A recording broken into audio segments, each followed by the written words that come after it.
O inimigo hoje está preparando o mundo inteiro para a aparição do anticristo. No dia 24 de junho, houve o referendo no Reino Unido. E para nossa surpresa, e foi um choque para o mundo inteiro, o Reino Unido decidiu sair da União Europeia. Ninguém esperava isso. Coincidência? Não. Junte-se a esse fato os ataques recentes, frequentes, que há ocorrido na Europa, dos terroristas. Os árabes se infiltraram, os terroristas, o Estado Islâmico, a facção extremista. Nós não podemos culpar os árabes, muitos são pacíficos, é a facção extremista. Se estabeleceu lá e está tendo bastante liberdade para agir. E esses ataques recentes na França e em outros lugares também confirmam algo que nós esperávamos ver, mas não de uma maneira tão rápida. Queridos jovens, nós temos pouco tempo. O Senhor está sinalizando para nós: eu estou chegando. Nós devemos fazer nossos planos? Devemos. Você deve continuar estudando. Aqueles que ainda não casaram, têm desejo de casar, vocês devem continuar orando ao Senhor para que o Senhor dê para vocês o melhor casamento, que o Senhor coloque no seu caminho o melhor marido, a melhor esposa. Quem está trabalhando tem que fazer os planos, estratégia e assim por diante, para desenvolver os seus negócios. Mas quem está estudando tem que continuar estudando, procurando se formar, e depois quiser fazer a pós-graduação, tudo isso. Não é com isso que a gente vai parar a vida da gente. Jesus falou claramente na Bíblia que quando Ele voltar, 2 estarão no campo. Não é 2 estarão à toa, olhando para o céu esperando Jesus voltar. Não, 2 estarão no campo. Um será tomado e deixado o outro. 2 mulheres estarão no moinho, preparando comida. Uma será tomada e deixada a outra. É no dia a dia que você e eu somos testados, provados pelo Senhor. Então você deve continuar com a sua vida normal, a vida humana, mas não perder de foco, não perder de vista o objetivo pelo qual você está aqui. Qual é o objetivo pelo qual você está aqui? É só para ter uma vida boa aqui na terra? É só para ter as coisas que você quer ter? Poder comprar as coisas que você quer comprar? É só isso? Não. Uma coisa o Senhor nos deu na vida da igreja, e por isso eu sou grato ao Senhor. Além de vários itens que o Senhor deu para nós na vida da igreja, de maneira bastante exclusiva, só para nós que Ele deu isso. Um dos itens que Ele deu para nós é a comissão celestial, é a comissão do Evangelho do Reino. Vocês são bem-aventurados, jovens. Desde jovens vocês podem levar essa comissão com vocês. Eu só recebi essa comissão mais tarde na minha vida. Quando eu era jovem não havia essa comissão ainda.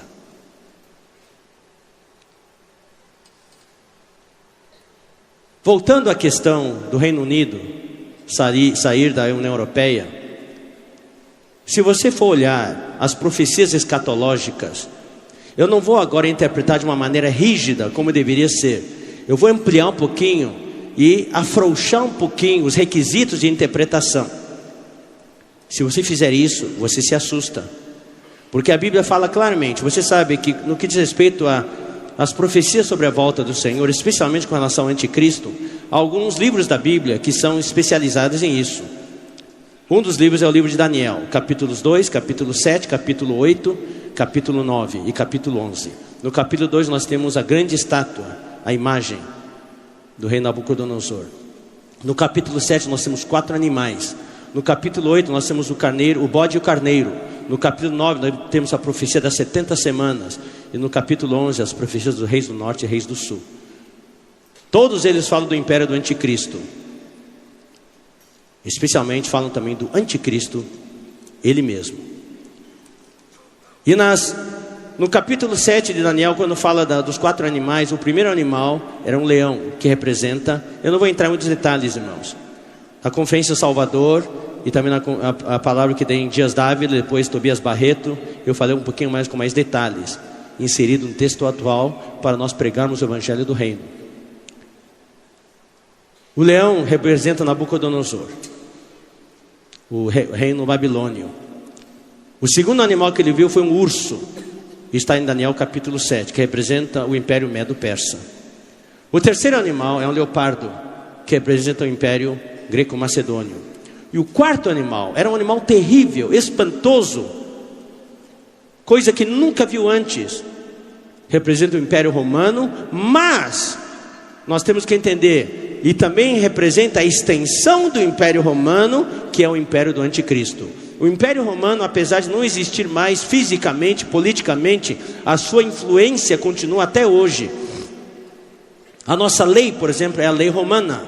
Nosso sistema de governo é o sistema romano. Então, para que o Anticristo volte na Europa, deve haver uma reconfiguração total, que não é o que existe hoje, com 28 países. Saindo agora o Reino Unido vai ser 27 países. Não, são 10 países.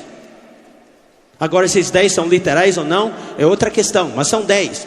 E a Bíblia fala, para economizar tempo, porque o nosso encargo não é esse, é hoje à noite, é que no quarto animal, Daniel viu um chifre pequeno aparecer.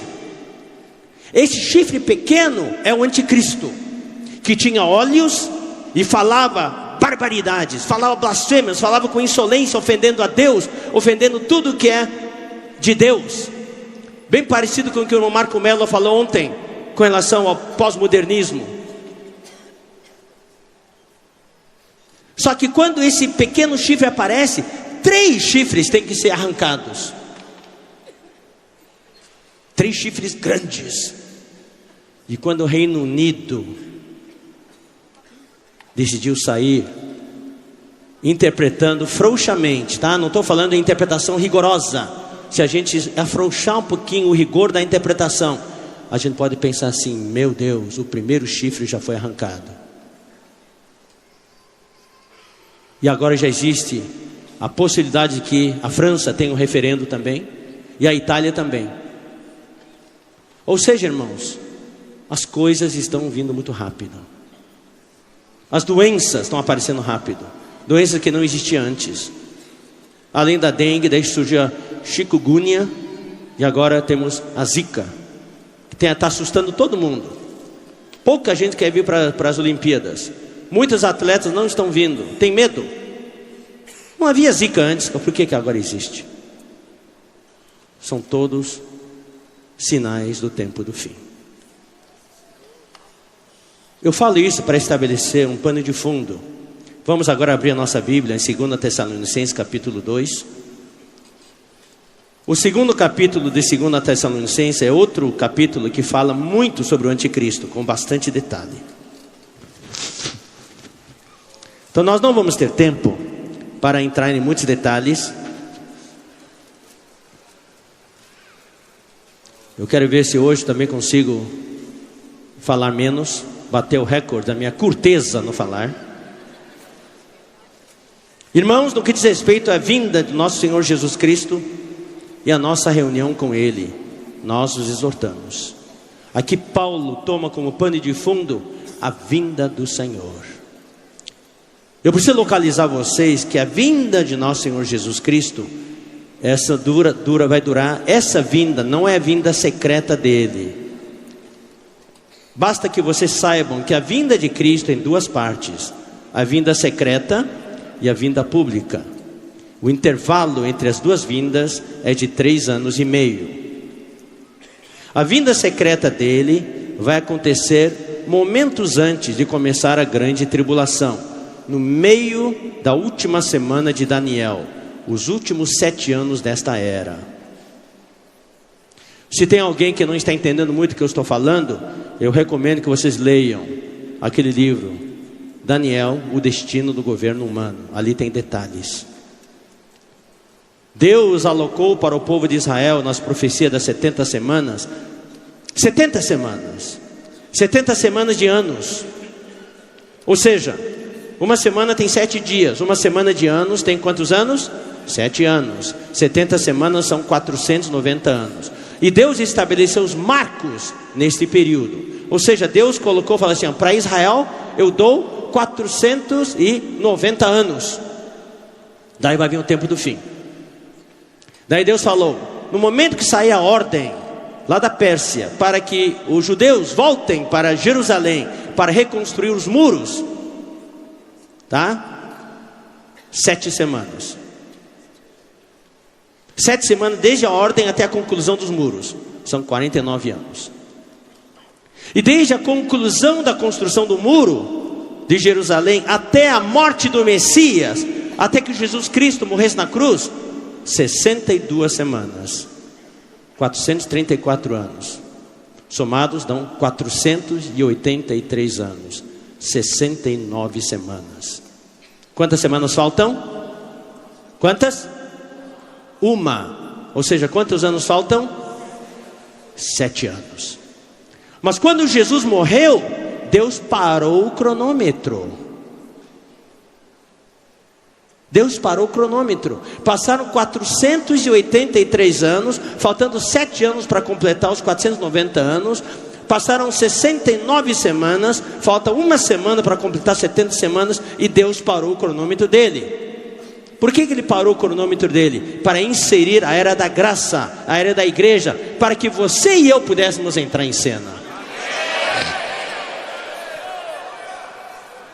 Para que você e eu pudéssemos entrar em campo. Ninguém sabe quando Jesus vai tomar de novo o cronômetro e vai acionar a última semana. Mas de acordo com o que nós observamos, provavelmente Jesus já está procurando o cronômetro de novo, para catar o cronômetro. A qualquer momento ele vai acionar a última semana. E quando acionar a última semana, irmãos, serão 7 anos para o fim. Aí, irmão, só que nós não vamos saber quando vai começar essa última semana. Aí não vai dar tempo mais. Tudo depende de qual é a sua meta como jovem.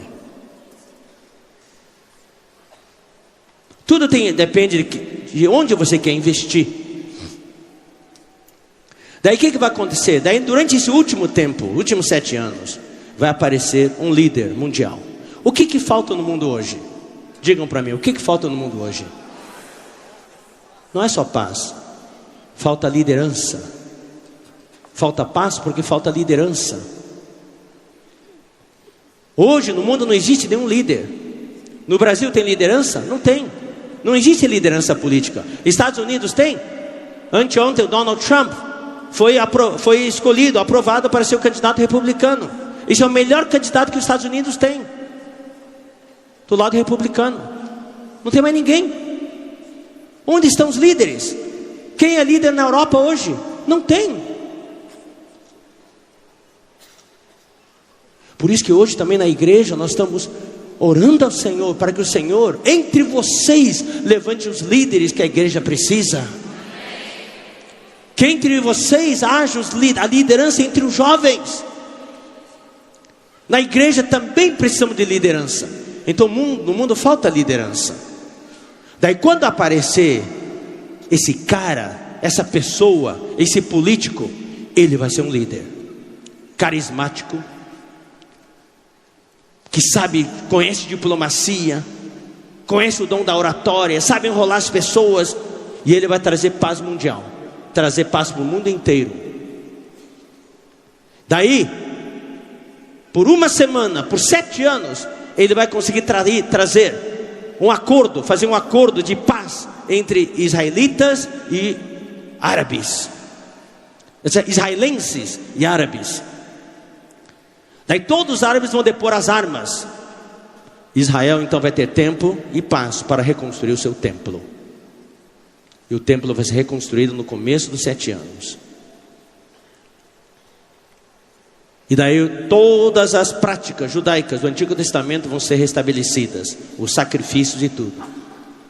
Só que esse templo tem que ser construído no lugar onde está hoje a esplanada das mesquitas, especialmente num lugar ali mesmo, pertinho de onde está a mesquita de Al-Aqsa. Só que tem a mesquita lá, não dá para construir. Essa mesquita tem que ser destruída para que o templo possa ser reconstruído. Como vai acontecer, não sei. Um terremoto, um míssil perdido, alguma coisa vai acontecer para poder abrir o espaço para a reconstrução do templo.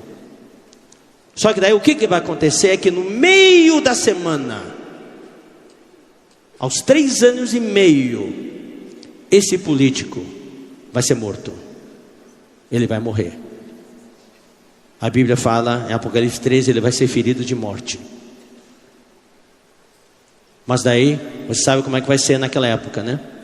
Todo mundo vai estar acompanhando pela televisão, pela TV Globo, Bandeirantes, assim por diante, TV a cabo, o velório desse homem.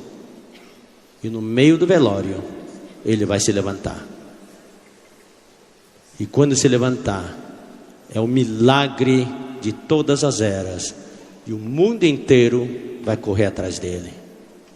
Vai segui-lo cegamente.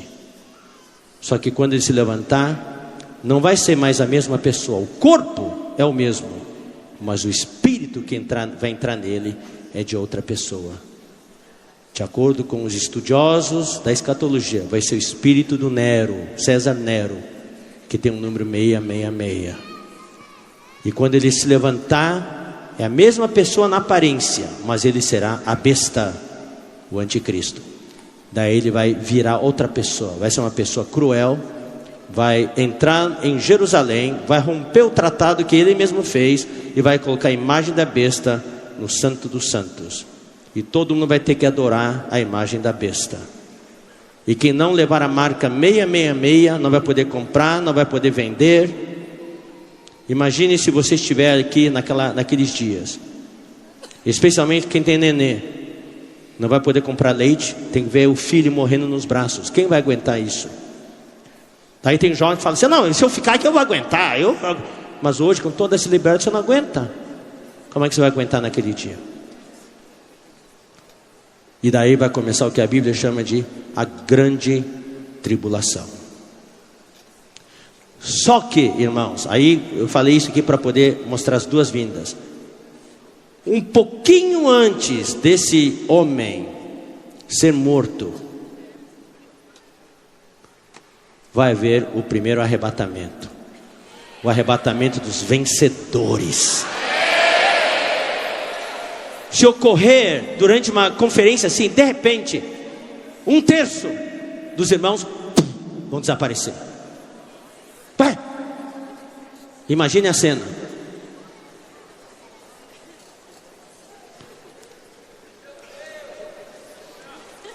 Você está sentado com o irmão aqui do lado, você vai sair, quando voltar o irmão não está mais. Em casa, sua mãe está na cozinha, você vai para o banheiro, quando chega a mãe não está mais. Presumindo que você vai ficar.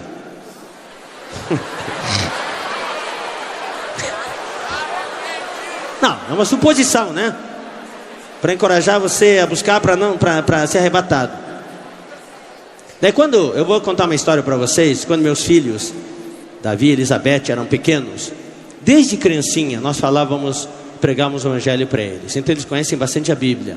Então também falamos para eles sobre o arrebatamento. Falando assim, se vocês não amarem o Senhor, ficarem sempre mentindo, fazendo coisas que não devem, assim por diante, tá? Batendo nos outros na escola, coisa assim, tá? Daí quando o Senhor voltar, você não vai subir não. Por exemplo, você está aqui, daí você vão para o quarto buscar um negócio, quando voltar, papai e mamãe estão na sala de jantar, você quando chegar, o papai e mamãe não vão estar mais. Vocês vão ficar sozinhos. Ah, não, queremos subir com vocês. Então tem que ser obediente. Tem que obedecer, tem que invocar o Senhor, tem que orar, amar o Senhor, não amar o mundo e assim por diante. E daí, naqueles anos, eu morava aqui na estância também, eu tinha mais tempo, né? Daí, fim de semana, eu plantava horta. Daí eu ensinei meus filhos, eu sempre dei responsabilidades para eles, daí ensinei eles a plantar horta. Tá? Como fazer os canteiros de horta, os canteiros elevados, como afofar a terra, como adubar, né? Daí como plantar as plantinhas, assim por diante. E estava lá eu, Davi e Elizabeth, todos de botas ali fora, ali, plantando, estava muito quente. Eu decidi entrar na casa para tomar um gole d'água, buscar umas coisas lá. Daí eu tirei minhas botas e entrei na casa. E eles estavam de costas para mim. Não me viram. Daí de repente, papai, quando viram, só viram as botas. Papai foi arrebatado. Nós ficamos, papai. Eu ouvi a gritaria dentro de casa e saí correndo. O que aconteceu? Quando me viram, ele está aqui ainda.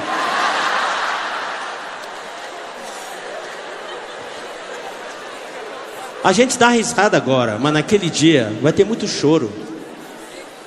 Vai ter muito choro. Daí, os vencedores serão arrebatados. Daí tudo que eu falei vai acontecer. Daí vai ter a grande tribulação. Muitos cristãos judeus serão mortos. E no final, vai ter o arrebatamento coletivo da maioria dos crentes.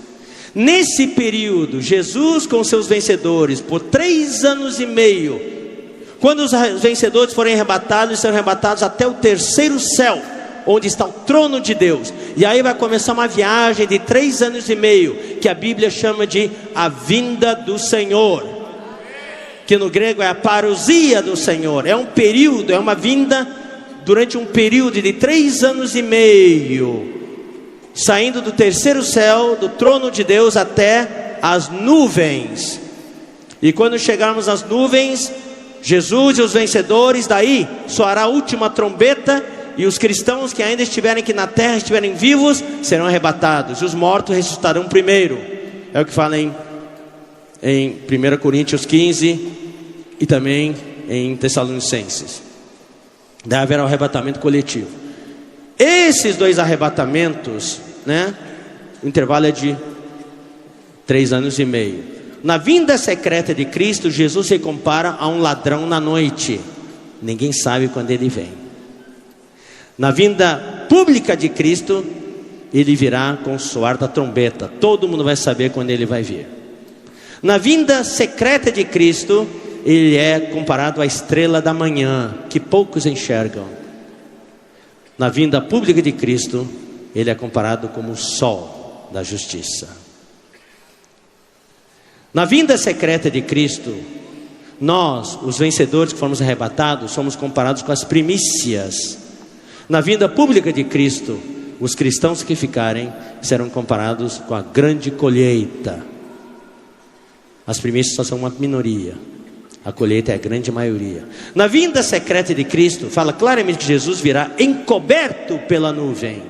E na vinda pública de Cristo, a Bíblia fala que ele virá de pé sobre a nuvem e todo olho o verá. Daí o que vai acontecer nas nuvens? Essa reunião que fala em 2 Tessalonicenses 2:1, e a nossa reunião com ele é a reunião nas nuvens, onde vai ocorrer o julgamento de Cristo, diante do tribunal de Cristo. E ali o Senhor vai separar os vencedores dos derrotados. Claro, quem foi arrebatado antes era vencedor já, automaticamente. E vários que vão ser arrebatados depois também serão vencedores, mas uma boa parte será derrotado. E esses derrotados daí serão lançados nas trevas exteriores, onde há choro e ranger de dentes por 1000 anos. E os vencedores então descerão com Cristo das nuvens para a terra, para a batalha de Armagedon. Naquele momento os judeus estarão encurralados, e 2/3 dos judeus já terão sido mortos. Naquele momento eles vão invocar o nome do Senhor. Hoje eles negam o Messias. Naquele dia eles vão reconhecer que aquele que veio, aquele que eles traspassaram, era o Messias. Eles vão dizer: bendito que vem o nome do Senhor. Daí Jesus vai salvá-los milagrosamente, e Jesus vai matar o anticristo com seus exércitos. E daí vai ser estabelecido aqui na terra o reino milenar, durante o qual nós vamos reinar junto com Cristo durante 1000 anos. Isso aqui é um resumão.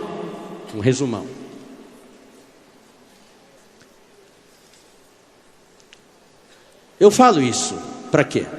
Por causa do versículo que vem a seguir. E para que você já tome a decisão. Em qual dos 2 arrebatamentos você quer participar?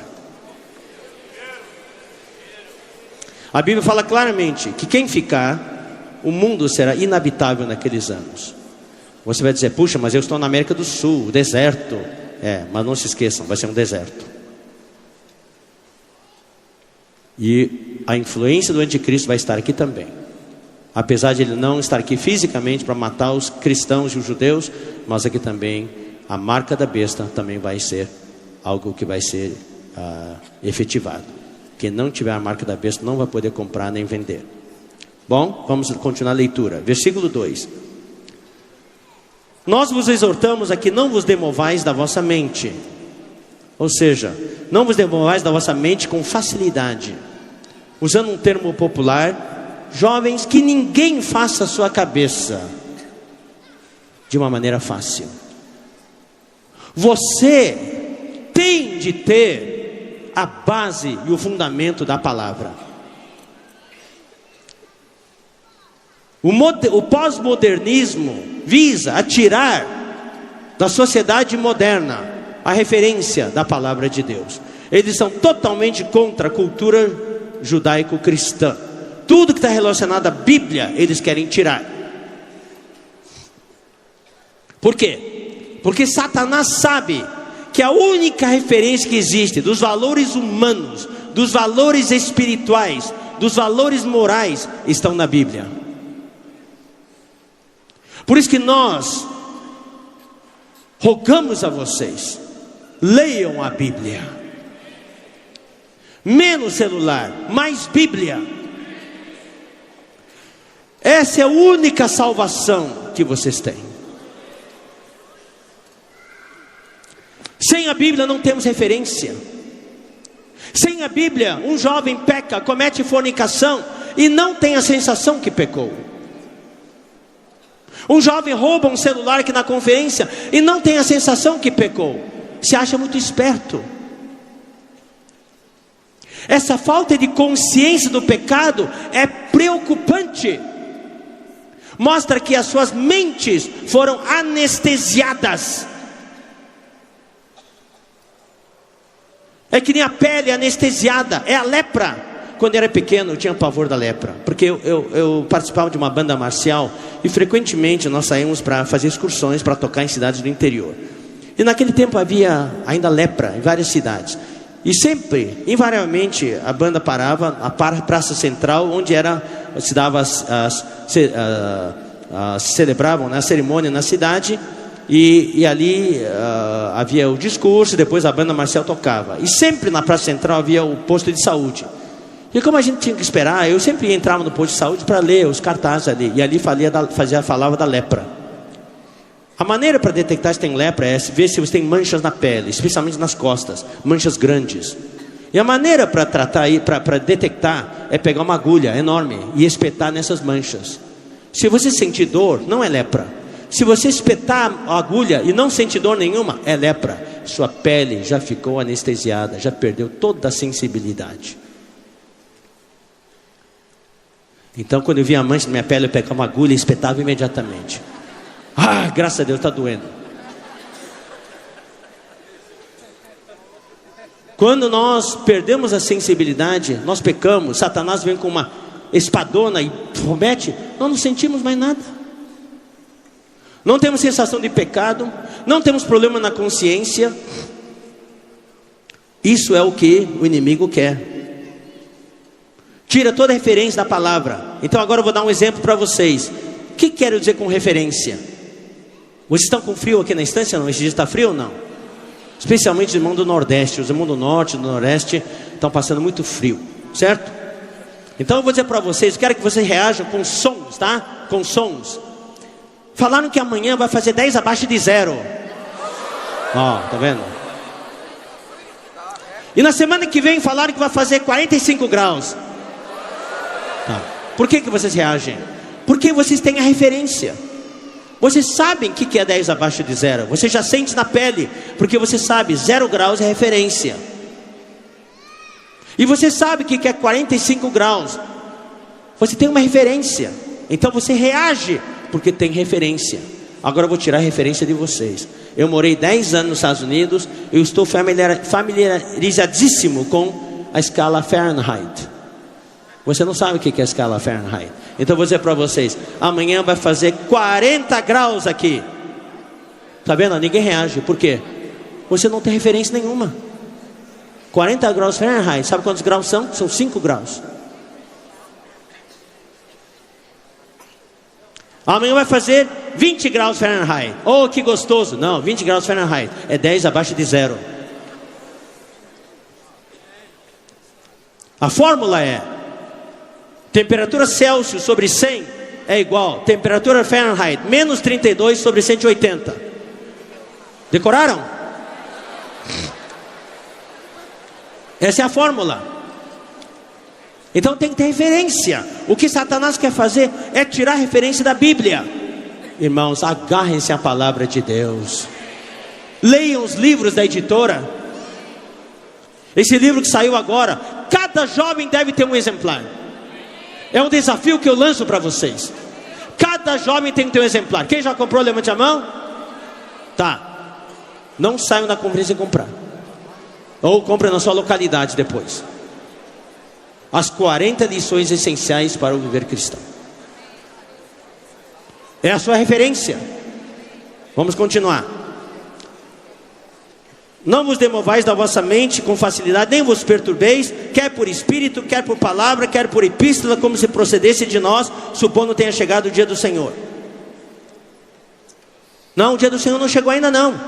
Os tessalonicenses achavam que o dia do Senhor tinha chegado porque eles estavam sendo mortos, perseguidos, muitos tinham morrido, sendo martirizados. Eles achavam que Jesus ia voltar. Paulo falou: não, ninguém de nenhum modo vos engane, porque isto não acontecerá sem que primeiro venha a apostasia. A apostasia quer dizer desvio, sair do centro. Hoje, mais do que nunca, há um desvio muito forte dos princípios bíblicos. A homossexualidade é aprovada no mundo inteiro pela celebridade. Todo mundo aplaude a homossexualidade. Nós não condenamos as pessoas que têm essa dificuldade. Nós não condenamos, mas precisamos falar a verdade. A homossexualidade, o homossexualismo é pecado de acordo com a Bíblia. Nós temos palavras claras: é abominação diante de Deus. Deus não criou o homem desta maneira. A relação entre homem, os seres humanos, é homem com mulher, mulher com homem, e não mulher com mulher, homem com homem. Por causa da degeneração humana, por causa da degradação genética, por causa do pecado, hoje existem essas situações. Mas existe a libertação. A Bíblia fala em 1 Coríntios 6: tais fostes alguns de vós. Quer dizer que há libertação. A apostasia está muito forte. Os valores morais, os valores humanos, todos estão se desviando. Não só isso, sem que primeiro venha a apostasia, não só isso, e também seja revelado o homem da iniquidade, filho da perdição. Para o tempo do fim chegar, para o dia do Senhor chegar, tem que aparecer o anticristo. E ele é chamado aqui o homem da iniquidade, o filho da perdição. E o que ele faz? Ele se opõe e se levanta contra tudo que se chama Deus, o objeto de culto, de adoração, a ponto de assentar-se no santuário de Deus. Isso é o que eu já falei, por isso que eu pintei aquele pano de fundo, para vocês poderem se localizar aqui. É quando ele entrar no Santo dos Santos, colocar sua imagem, a imagem da besta, ele sentar-se no santuário de Deus, ostentando-se como se fosse o próprio Deus. Não vos recordais de que ainda é convosco eu costumava dizer-vos estas coisas? E agora sabeis o que o detém. Ah, irmãos, tem algo que está detendo o anticristo. Só que Paulo fala para os tessalonicenses que eles sabiam o que estava detendo o anticristo, mas para nós ele não falou. E agora sabeis o que o detém, para que ele seja revelado somente em ocasião oportuna, ocasião própria.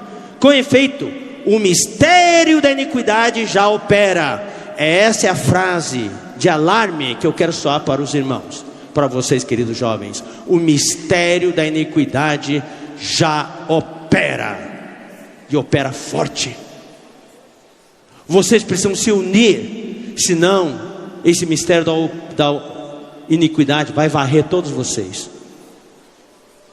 Vocês precisam se unir, exercitar o seu espírito, não deixar o amor do Senhor morrer, mas queimar no Senhor. Tem que queimar o fogo. Eu já vou explicar o que quer dizer isso. Já opera e aguarda O mistério da iniquidade está operando forte, preparando o palco, preparando o cenário. Está aguardando somente algo. Que algo é esse? Que seja afastado aquele que o detém. O que está detendo o anticristo? Alguns estudiosos dizem: não, é a Bíblia. Quando vier a grande tribulação, a Bíblia não vai existir mais. Não, eu não creio nisso. Outros dizem que é o Espírito Santo, que quando para o anticristo aparecer, Deus vai retirar o Espírito Santo da terra. Eu também não creio nisso. O que eu creio é que tem Apocalipse 12. Vamos ler Apocalipse capítulo 12. Eu vou ler aqui rápido, irmão, só para você se localizar cronologicamente, tá?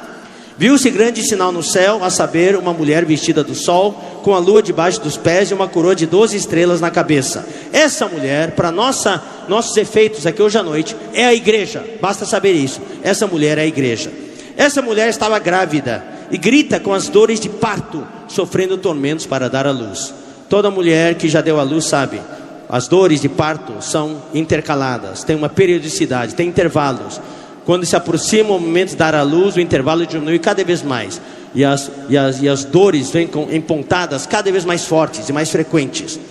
Viu-se também outro sinal no céu, e eis um dragão, grande, vermelho, com 7 cabeças, 10 chifres, e nas cabeças 7 diademas.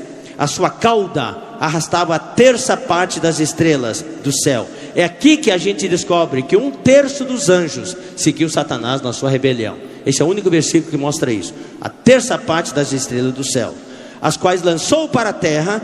E o dragão se deteve em frente da mulher, que estava para dar à luz, a fim de fazer o quê? Devorar a mulher? Não, a fim de lhe devorar o filho quando nascesse. Ou seja, Satanás hoje na verdade não está com medo da igreja, porque a igreja em geral hoje, queridos irmãos, como em geral, em toda a terra, incluindo todas as igrejas evangélicas cristãs, a igreja está numa situação de mornidão hoje. Eu tenho medo, queridos jovens, que essa situação de mornidão também tenha alcançado a nós. Por isso que o nosso encargo está forte, está pesado, para que vocês experimentem mais perdão, mais amor, para que vocês se deem conta, estejam conscientes de que Jesus fez por você, para você e eu termos mais apreço pelo Senhor e nos consagrar mais para Ele. O diabo não está com medo da igreja. A igreja está morna, está indiferente, está insensível. A igreja tem medo do filho varão. Perdão, o dragão tem medo do filho varão. Por isso que o dragão se colocou na frente da mulher, não para devorar a mulher, mas para devorar o filho varão. E o inimigo vai fazer o máximo possível para retardar a geração do filho varão. Creiam em mim, queridos jovens. O ataque do inimigo vai recrudescer, vai se intensificar contra vocês, porque ele sabe que os jovens consagrados, comprometidos, é o início do fim dele. Ele quer que vocês continuem mornos, indiferentes, insensíveis. Vamos continuar desse jeito ou não? Então, daí nasceu o filho varão. Esse filho varão há de reger todas as nações com certo de ferro. Essa é a promessa para os vencedores. Mas o que aconteceu? E o seu filho foi arrebatado para Deus até o trono. Nasceu, o dragão queria comê-lo, devorá-lo, mas o filho varão foi arrebatado. Aí está o arrebatamento dos vencedores. A mulher, porém, fugiu para o deserto. A mulher ficou.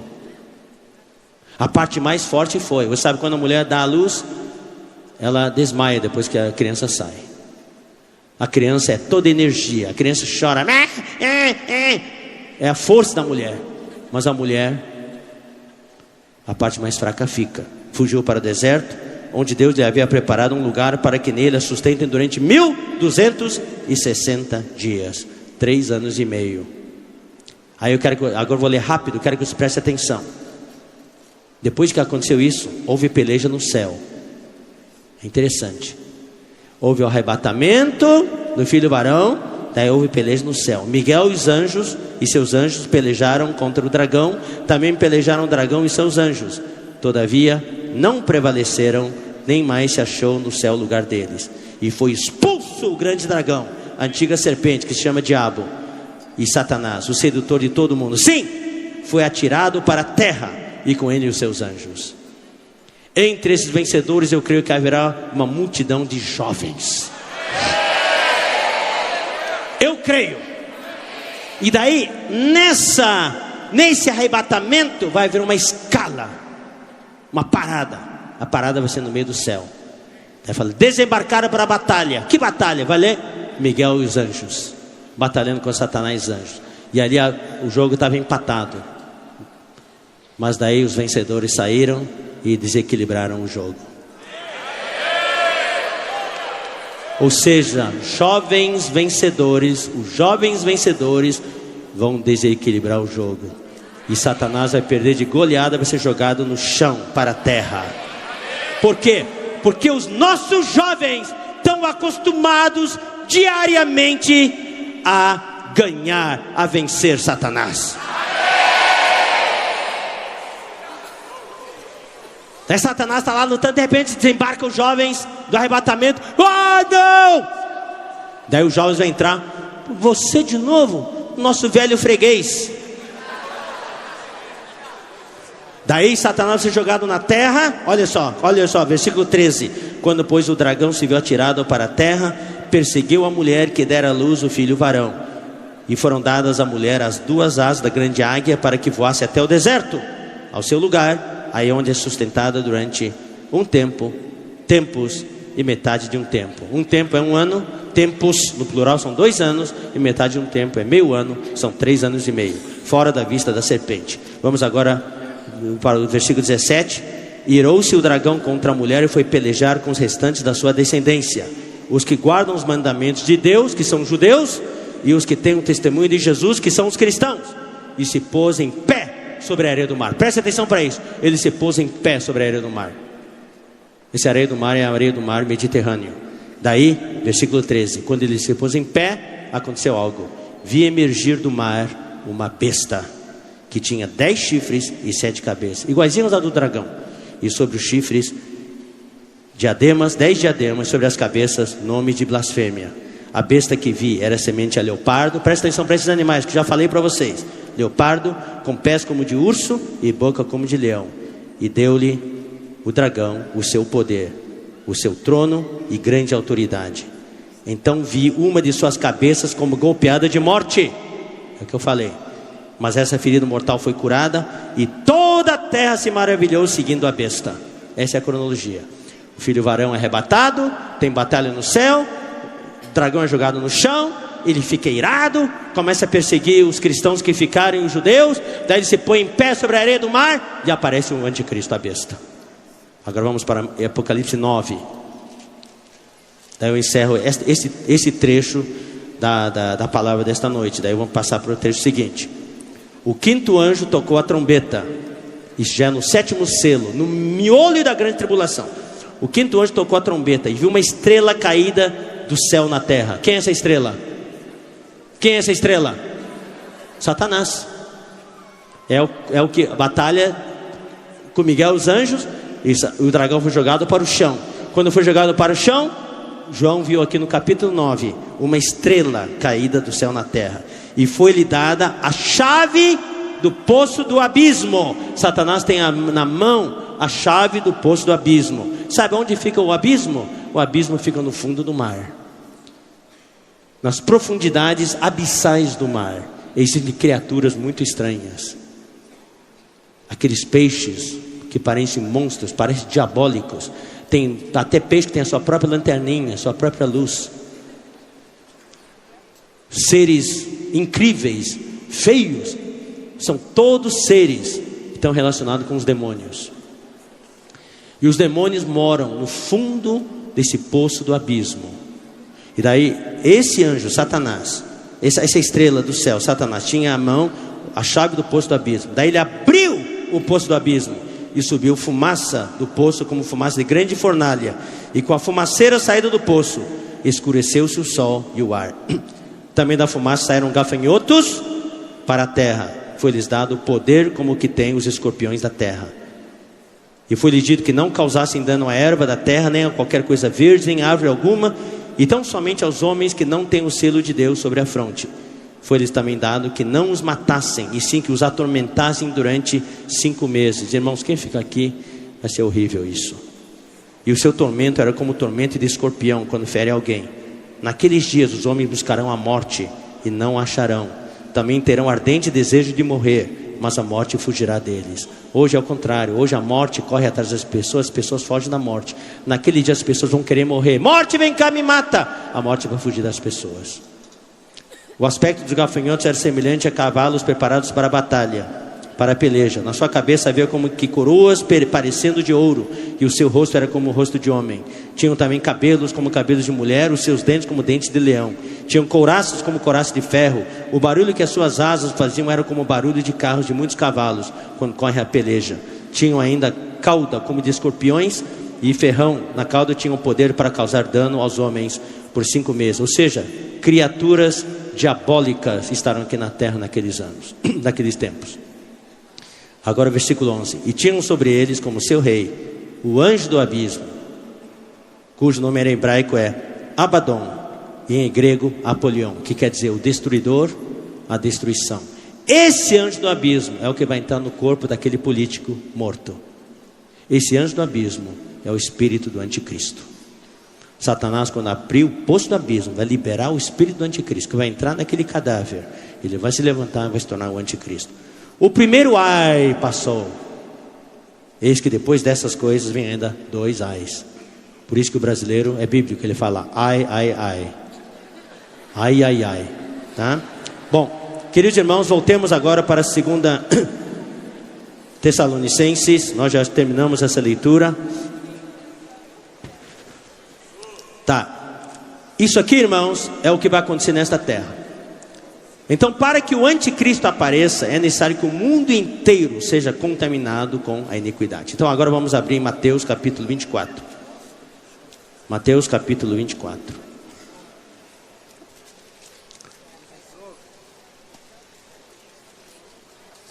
Agora é a parte que nos diz respeito hoje. Eu pintei o quadro futuro como incentivo para que nós não fiquemos. Que todos os jovens que estão aqui hoje têm como meta fazer parte dos vencedores. Você faz parte da mulher hoje ou não? Sim, faz parte da mulher. É suficiente fazer parte da mulher? Tem que migrar para onde? Para dentro do filho varão. Toda a conferência de jovens é para ajudar vocês a poder entrar naquele feto, naquela criança que vai nascer, o filho varão. Hoje não é suficiente só ser parte da mulher. Deus quer você a parte mais forte. Mas se você vai dizer, eu não sou forte, é por isso que nós estamos aqui. É por isso que no primeiro dia foi falado. Nós sabemos que na igreja nem todos são fortes hoje, mas o que Deus quer é fazer você forte. Talvez você se sinta doente, se sinta fraco, se sinta um fracassado.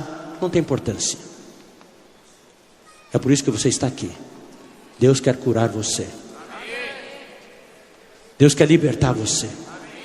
Fazer de você uma pessoa forte, para você poder ajudar outras pessoas. O importante nesta conferência é você falar para Jesus o que você sente.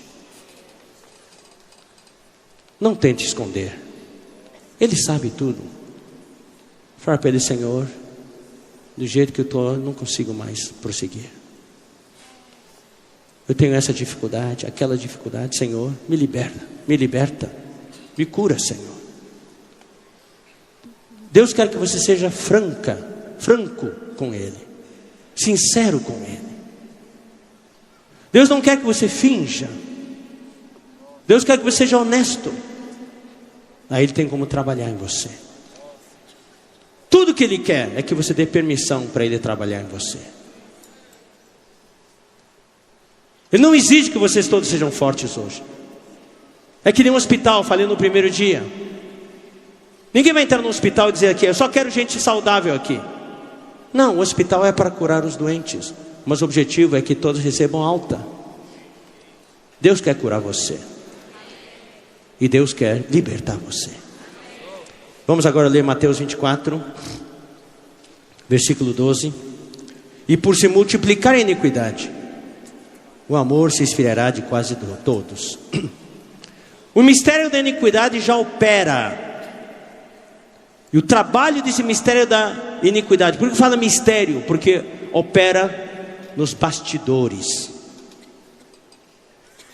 Ninguém vê, mas nos bastidores, atrás das cenas, está lá operando, às escondidas. E as pessoas são pegas de surpresa, são contaminadas de surpresa. E o objetivo desse mistério da iniquidade é espalhar essa iniquidade por tudo que é lugar. Iniquidade, em inglês é lawlessness. Essa é a tradução literal da palavra grega. É a condição sem lei. Equidade é lei. Um juiz que segue a lei julga com equidade, com igualdade. Iniquidade é a falta de equidade, ou seja, não é segundo a lei. É interessante, é exatamente o que vocês ouviram na palestra sobre o pós-modernismo. Não existe mais lei, não existe mais o certo e o errado, tudo é aceito. Você quer fazer isso? Tá bom, a gente aceita você. No mês passado, em Oregon, um juiz norte-americano aprovou a mudança do sexo de uma mulher para o sexo não binário. Sabe o que é isso? Hoje o sistema de identificação da sexualidade do ser humano é um sistema binário, ou homem ou mulher, masculino ou feminino, é 1 ou 0, é o binário. Não binário quer dizer, não é nem homem nem mulher. Já existe esse sexo hoje. E existe também a ideologia do gênero. No Brasil tem uma campanha forte para que em um futuro breve, quando a gente registrar um filho que nascer, não pode mais registrar menino ou menina, sexo masculino e feminino, tem que deixar sexo neutro. Daí o jovem ou a jovem, quando chegar a 18 anos, ele ou ela decidem se quer ser masculino ou feminino, ou não binário. Iniquidade se multiplica. E essa iniquidade, quando se multiplica, irmãos, gera alguns sintomas. O principal sintoma que a Bíblia fala: e por se multiplicar a iniquidade, o amor se esfriará de quase todos. Ou seja, o amor vai se esfriar da grande maioria. Mas eu oro ao Senhor que essa estatística não se aplique aqui nesse salão, nesse auditório. Que nesse auditório seja o amor entre os jovens. No dia, que dia é hoje? 21 de julho de 2016, na Estância Árvore da Vida, o amor não se esfriou de ninguém. Mas para a grande maioria o amor se esfriará de quase todos. Então eu quero que você meça a sua temperatura. Não precisa falar para ninguém, você meça. Comparado com o ano passado, a sua temperatura está mais quente agora ou mais fria? Comparado com 5 anos atrás, está mais quente ou mais fria? Comparado com 10 anos atrás, está mais quente ou mais fria? Eu vou mencionar uns sintomas para ajudar vocês.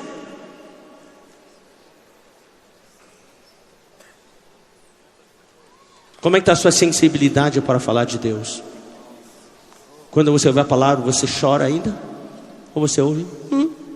Eu já ouvi isso. Você chora? Você é tocado? Ou está insensível? A iniquidade é uma injeção de anestesia. Dá uma injeção, você não sente mais nada. Finca uma agulha, não sente nada. Finca uma espada, não sente nada. Está sangrando ali, não sente nada. É assim que nós vamos sangrar até a morte, que o inimigo quer. Eu vou falar outro sintoma. Você ainda tem tanta vontade hoje de ler a palavra de Deus como antes?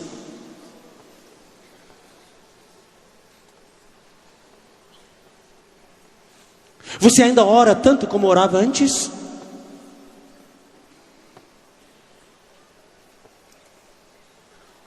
Ir para a reunião, Você ainda, quando fala de reunião, vou para a reunião. Ou você hoje falta a reunião com frequência, não sente mais nada. Você na verdade não tem muita vontade de ir para a reunião.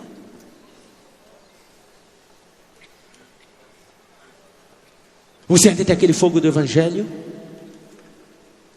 de amar as pessoas, levar a palavra de Deus.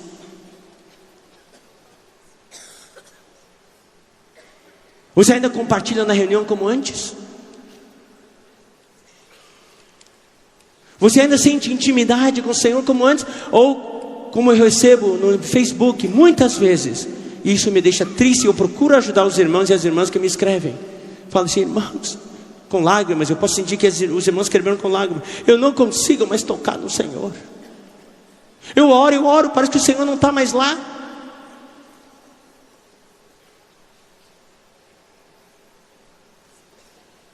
Tudo isso, queridos irmãos e irmãs, são sintomas da contaminação pelo vírus da iniquidade. Hoje nós temos dois grandes inimigos do corpo humano: os vírus e as bactérias.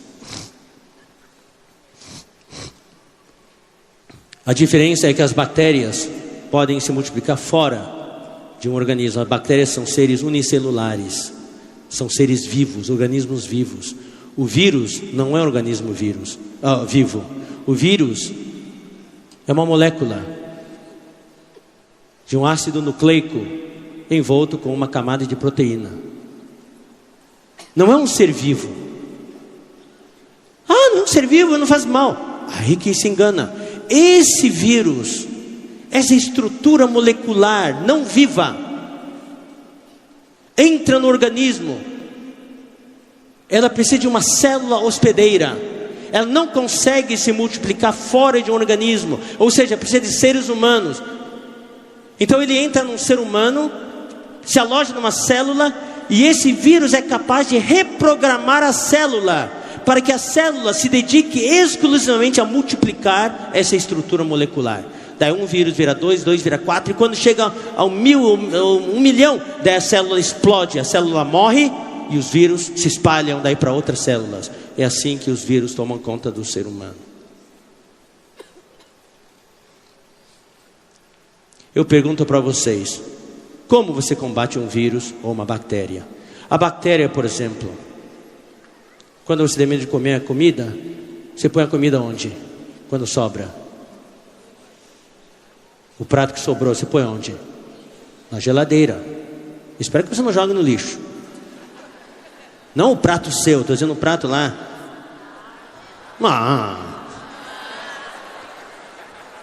Põe na geladeira. Por quê? Aquele prato, aqueles meia dúzia de bifes que sobrou, ainda pode comer, mas já está com bactéria. Se deixa fora, em poucas horas estraga. Mas se deixa na geladeira, a temperatura fria consegue reter, impedir a multiplicação das bactérias. Isso é tudo que o frio pode fazer, é impedir a sua multiplicação.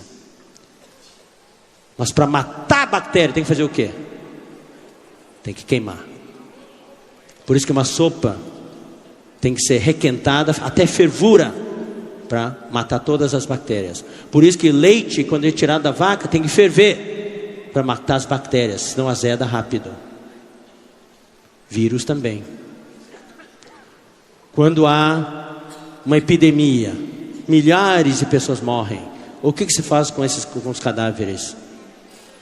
O que faz com as roupas das pessoas contaminadas? Manda para a lavanderia? Não, queima. Anos atrás, quando houve o descongelamento das geleiras da Sibéria, vários cientistas foram lá para tirar a amostragem da água, porque aquilo que estava debaixo das geleiras estão lá há milhões de anos. Então eles tiraram e descobriram que tinha um vírus lá, e conseguiram ainda fazer com que esse vírus se multiplicasse. Ou seja, queridos irmãos, o frio não mata. A temperatura morna do corpo humano é o que possibilita a multiplicação dos vírus. E nas bactérias, quando se quer multiplicar, se põe numa estufa para a multiplicação. Por isso que a mornidão é a pior coisa que pode haver. A indiferença. É por isso que a Bíblia fala que nós precisamos queimar. Em Apocalipse 3, 15, 16, vamos ler Apocalipse 3, 15, 16.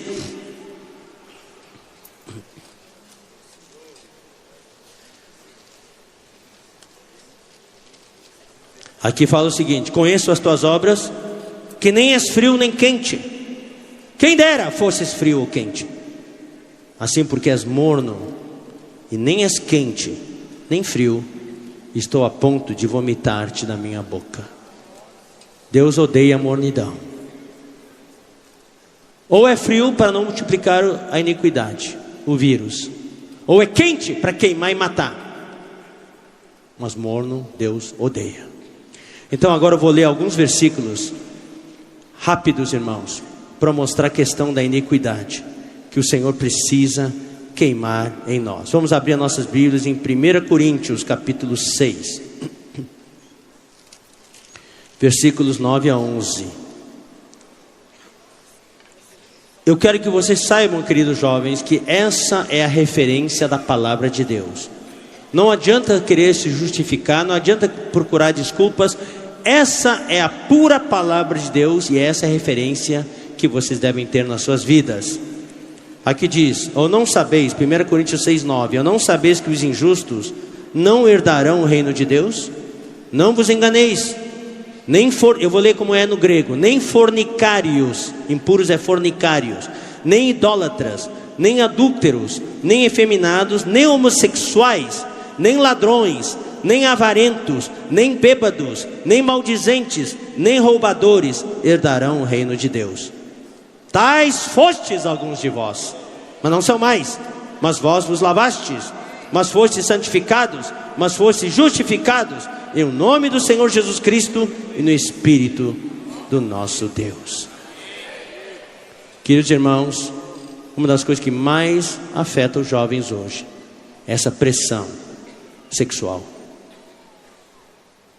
da fornicação, adultério e essa questão da homossexualidade. Por isso que a Bíblia coloca aqui entre os primeiros itens: nem fornicários, nem idólatras, nem adúlteros, nem efeminados, nem homossexuais. Mas coloca também junto os outros itens, mesma categoria: ladrões, avarentos, bêbados. Talvez haja jovens que entre nós estão com problema de vício da bebida, estão escravizados, não conseguem se libertar. O irmão Ildeu deu um testemunho: ele não conseguiu fumar, mas depois começou a beber. Eu sei de alguns jovens que começaram a beber socialmente, hoje estão bebendo direto. Maldizentes, falando mal dos outros, falando mal da igreja, falando mal da liderança.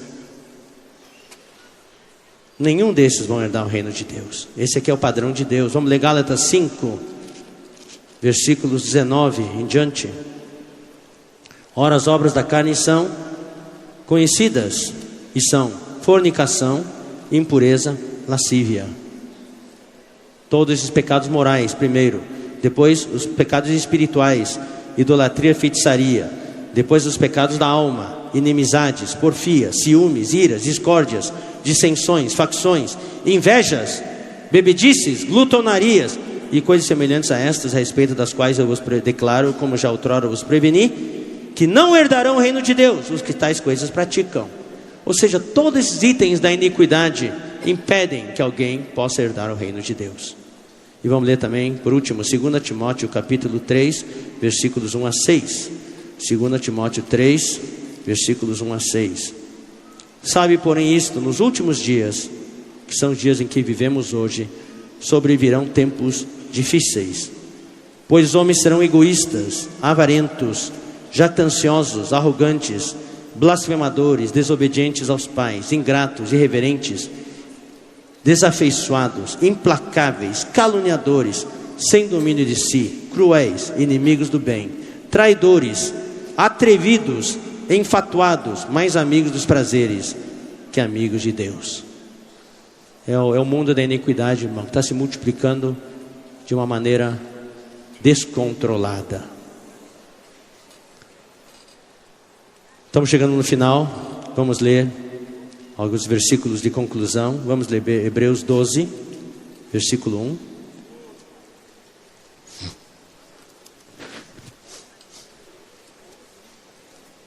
Portanto, também nós, visto que temos a rodear-nos tão grande nuvem de testemunhas, desembaraçando-nos de todo o peso e do pecado que tenazmente nos assedia, corramos com perseverança a carreira que nos está proposta, ou seja, a carreira que está colocada diante de nós. Deus quer que você, querido jovem, querida jovem, possa correr. Mas Deus sabe que tem duas coisas que impedem que você corra. Primeiro, o pecado que tenazmente assedia você, o pecado que não solta, fica preso a você, que nem carrapato. E segundo, o peso. Querido jovem, eu sei que muitos de vocês vieram para essa conferência com muito peso. Talvez não seja algo do pecado, mas estão com pesos. E com peso não dá para correr. Preocupações, dúvidas, inseguranças, temores, sentimentos de fracasso, condenação e, claro, o pecado também, e outras coisas. Falta de autoestima, sentindo-se um lixo, sentindo que não serve para nada. Tudo isso é um peso. Eu oro ao Senhor para que nesta conferência você possa desvencilhar de todo esse peso. Largue tudo diante de Jesus. Não leve esse peso de volta com você. Deposite aos pés de Jesus. A Bíblia fala lançando sobre Ele toda a nossa ansiedade. Em Mateus capítulo 3, versículo 11 fala, João Batista fala a respeito de Jesus. Ele vos batizará no Espírito Santo e no fogo. No Espírito está o fogo. O antídoto, o remédio para a iniquidade, o vírus da iniquidade, irmãos, é queimar. Mas queimar com o quê? Com fogo qualquer? Não, é com o fogo do Espírito. O fogo está no Espírito Santo. Exercita o teu espírito. Toca no Senhor. Deixa o Senhor iluminar você. O nosso desejo é como aquele hino que nós cantamos: faz meu amor não se esfriar. Apesar de a Bíblia dizer que o amor se esfriará de quase todos, mas a sua oração deve ser: Senhor, faz meu amor não se esfriar, nem se apague, mas queime em Ti. E como conclusão, queridos irmãos, eu vou ler os seguintes versículos de Apocalipse. Quero que vocês leiam juntamente comigo, Apocalipse capítulo 1,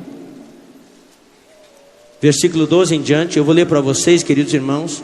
Vou descrever um Jesus que talvez poucas vezes vocês ouviram falar.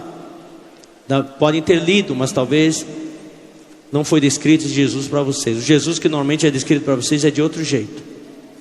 Eu vou descrever para vocês o Jesus de Apocalipse, que é o Jesus que nós precisamos hoje, nesse tempo do fim, nesse tempo da iniquidade, que está apagando o fogo do nosso amor. No primeiro dia houve aquele vídeo de abertura, vocês viram? Todo o vídeo foi o quê? É acender o fogo. E a fogueira continuar queimando depois que o homem se foi. Eu desejo, todos nós desejamos, que nesta conferência uma fogueira se acenda em você. E que você saiba todos os dias colocar lenha nessa fogueira e não se apagar jamais. Aqui no versículo 12 de Apocalipse 1: voltei-me para ver quem falava comigo, e voltado vi 7 candeeiros de ouro, que são as 7 igrejas, e no meio dos candeeiros um semelhante a filho do homem. Aqui não era Deus, um semelhante a filho do homem. Querido jovem, hoje à noite, Jesus não quer ser Deus para você. Jesus quer ser um filho do homem para você. Ou seja, alguém que experimentou as dores e os sofrimentos de um ser humano. Você, como jovem, tem os seus sofrimentos, tem as suas dores. É por isso que Deus se tornou um homem, para também experimentar o que um jovem experimenta. Ele hoje pode ser um sumo sacerdote, fiel e compassivo, porque ele foi um homem. Ele sabe exatamente o que você, querido jovem, querida jovem, estão sentindo esta noite. Ele sabe os seus conflitos. Ele sabe as suas dúvidas. Ele sabe exatamente o que um jovem sente, e Ele quer que você se aproxime dEle com toda intrepidez, para obter socorro em tempo oportuno diante do trono da graça. Ele é um filho do homem que anda no meio dos candeeiros de ouro. Ele está neste momento andando no meio dos corredores, no meio das fileiras, olhando para você. Ele quer tocar em você. Estenda a mão e toque nele. Ele está percorrendo todas as fileiras esta noite. Está percorrendo todos os corredores. Ele está com vestes talares. É veste sacerdotal, que vai aqui do pescoço até o chão. Ele está com uma veste formal. Jesus leva as coisas a sério com você. Não está com uma veste informal. Todas as virtudes, os atributos de Deus, as virtudes humanas de Jesus, Ele quer fazer fluir para você ser curado esta noite. E Ele tem cingido à altura do peito uma cinta de ouro. Normalmente a cinta é na altura da cintura, é na cintura, para obra, para trabalho. Aperta o cinto para guerra, para o trabalho. Mas Jesus não está aqui para guerra aqui. Ele já fez todo o trabalho. Jesus está aqui. Por que está cingido à altura do peito? Porque na altura do peito está o coração. Jesus como sacerdote, sumo sacerdote, esta noite, tudo que Ele quer fazer é amar você hoje à noite. Quer infundir o amor dEle para você. A sua cabeça e cabelos eram brancos como alva lã. Ele é antigo. Ele existe desde a eternidade passada, como neve. Os olhos como chama de fogo. No tempo de Apocalipse, os olhos dele não são como os olhos descritos em Cântico dos Cânticos, olhos de pomba. Aqui os olhos de Jesus são como chamas de fogo. Jesus quer olhar para você. Por favor, jovem, não desvie o seu olhar de Jesus. Você sabe, quando a gente sente vergonha, alguém olha para você, você não quer olhar. Ou quando você está em condenação, alguém olha para você, você não quer olhar no olho. Olha no olho de Jesus. Os olhos deles como chamas de fogo. Ele quer iluminar você. Ele quer entrar com aquele fogo em você para queimar todas as coisas que não agradam a Deus. E com essas chamas, os olhos como chama de fogo, Ele quer infundir em você o amor de Deus. Os pés semelhantes ao bronze polido, como que refinado numa fornalha. A voz como voz de muitas águas. Tinha na mão direita 7 estrelas. Hoje à noite eu quero usar essa palavra para vocês. Estrelas são aqueles que brilham. O que Deus quer é que você, jovem, seja alguém que brilhe na igreja. Ele quer segurar você na sua mão direita. Eu quero ler assim: tinha na mão direita os jovens como as 7 estrelas. Essas 7 estrelas são os mensageiros de Deus. E da boca saía-lhe uma afiada espada de 2 gumes. O seu rosto brilhava como o sol na sua força. Agora eu vou ler os últimos 2 versículos. Apocalipse 4, 5 e 5 e 6. É fácil de lembrar até. 4 e 5 e 5 e 6. Do trono saem relâmpagos, vozes e trovões. E diante do trono ardem 7 tochas de fogo, que são os 7 Espíritos de Deus. Aqui, irmãos, não é que vamos abrir de novo em Apocalipse 1. Eu quero só fazer uma leitura para poder esclarecer isso. Capítulo 1 de Apocalipse, versículo 4 e 5. João, às 7 igrejas que se encontram na Ásia, graça e paz a vós outros, da parte daquele que é, que era e que há de vir, da parte dos 7 Espíritos que se acham diante do seu trono, e da parte de Jesus Cristo, a fiel testemunha. Nos evangelhos e nas epístolas sempre é o Pai, o Filho e o Espírito. Mas aqui no tempo apocalíptico, que é o tempo que vivemos hoje, o tempo no qual a iniquidade se multiplica, Deus altera a ordem. Aquele que é, que era e que há de vir é o Pai. Depois do Pai vem os 7 Espíritos. Depois vem o Filho. Aqui em Apocalipse não é mais o Pai, o Filho e o Espírito Santo. É o Pai, os 7 Espíritos e o Filho. Não é que tem 7 espíritos, 1, 2, 3, 4, 5, 6, 7. É um espírito só, mas é 7 vezes intensificado, 7 vezes mais intenso. Por quê? Porque a iniquidade se multiplicou 7 vezes também. Então, o Espírito Santo precisa ser intensificado. Então aqui em Apocalipse 4, 5 fala que diante do trono de Deus ardem 7 tochas de fogo. Queridos irmãos, para acabar com os vírus da iniquidade, Deus provê para você 7 tochas de fogo. Tocha primeiro é para iluminar. Para caminhar nesse mundo tenebroso, das trevas, você precisa de tochas. Quem entra numa caverna geralmente leva uma tocha. Mas as tochas também são para tacar fogo, para queimar. Deus quer queimar todas as coisas que atrapalham você. Mas cabe a você, queridos irmãos, se você não cooperar com o Senhor, Deus não vai poder queimar nada. O que você precisa fazer? Deus ilumina com a tocha. Deus acende uma fogueira aqui. Com a iluminação da tocha, você precisa tirar aquelas coisas voluntariamente e jogar na fogueira. Não é uma fogueira física só. Você tem que tirar do seu interior e jogar na fogueira espiritual. Muitas vezes nós queimamos uma fogueira assim, mas depois as coisas... Tem um irmão, uma vez quando eu servia com jovens, né, em Los Angeles, daí ele trouxe o televisor dele de 26 polegadas. Falou, isso aqui está me escravizando, eu vou queimar, glória a Deus. Daí pegou uma marreta e pum, implodiu a tela e queimou na fogueira. Aí todo mundo, glória a Deus, glória a Deus. Esse irmão foi liberto da televisão. 4 meses depois ele comprou um televisor de 56 polegadas. Você não adiantou nada, irmãos.